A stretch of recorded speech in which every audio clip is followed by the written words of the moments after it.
Ito may meron tayong tayong ayusin, ayusin, isang isang TCL. TCL. Ito, i-try natin isaksak siya para malaman yung sira niya. Ayan, nag-kulay blue siya. Tapos, power on. Ayan, power on natin. Yun, nag-slap lang siya, hindi siya tumuloy. Ibig sabihin, nag-hold down problem ang kanyang naging sanhi ng TV. Yan, wala talaga, hindi kaya talaga tumuloy. So ayan, i-check natin kung ano ang kanyang problema. So ito, binuksan ko na. Tatanggalin ko lang yung mga nakakabit dyan. Yan, para hindi tayo mahirapan mag-troubleshoot. Kailangan tanggal talaga yung mga nakakabit. So ito, first step natin dyan ay check natin yung B+. Kailangan, ang normal kasi niyan ay 16 volts. 15 to 16 normal. Kapag nag-isolate, 114. Yan, Tayo na. Ayan, ang baba talaga. Kahit yung audio niya ay 3.5 lang. Mababa yung voltage ng B+.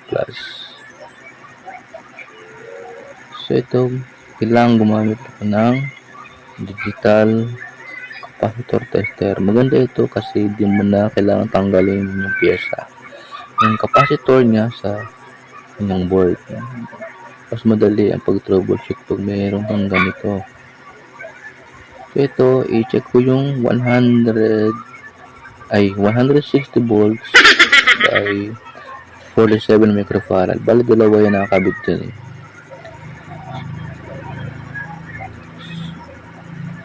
0.04, ibig sabihin good yan. Good. Yung isa naman, 160 volts by 100 microfarad. Kailangan same lang yung kanyang value, kanyang reading. Ayan, 0.1478. Ayan, mataas. Mataas masyado yan. Sabihin may problema na yan. I-try kong tanggalin yan para malaman natin kung sira nga yan.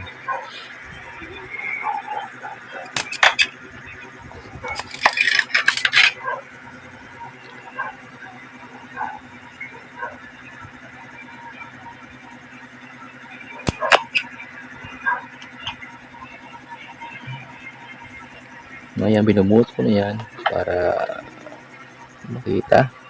Ayan, 160 volts. 160 volts by 100 microfarad. So, i-actual testing natin yan. Meron akong ginawang DIY capacitor tester. Yan. Ang kanyang kanyang function ay kailangan mag-spark. Yan. Hindi siya nag-spark. Sabihin sira. So ito, kukuha ko ng bagong bunot.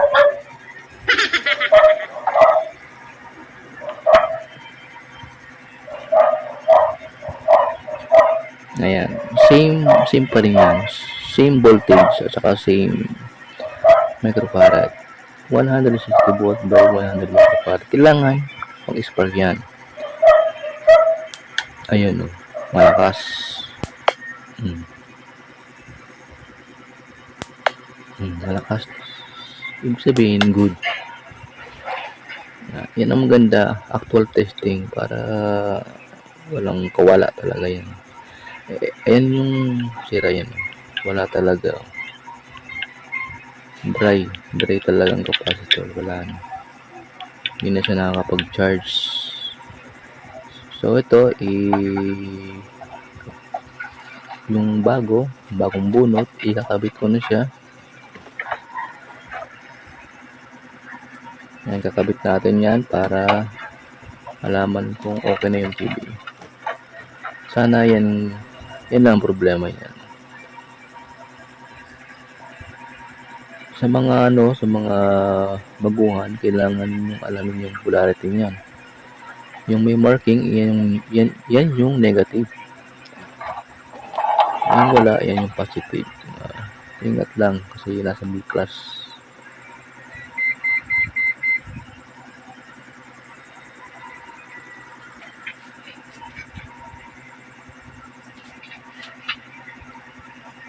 Ayan, ano ko na siya.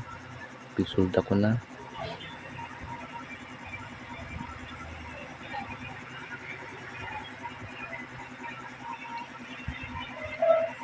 So, ayan, okay. Tapos na.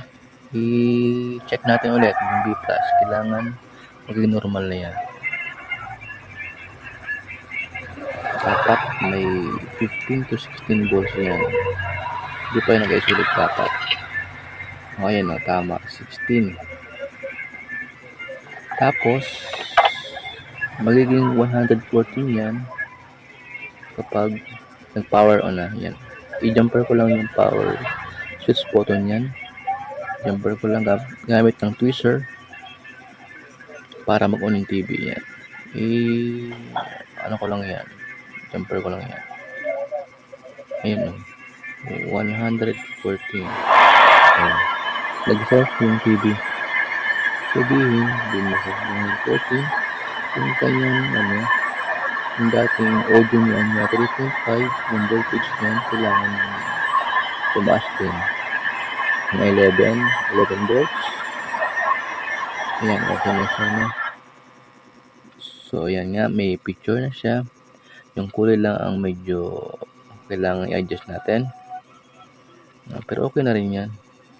Okay, salamat guys sa panonood. Yan, konting adjust na lang yan. At okay na yung TV. Okay, next. Salamat po.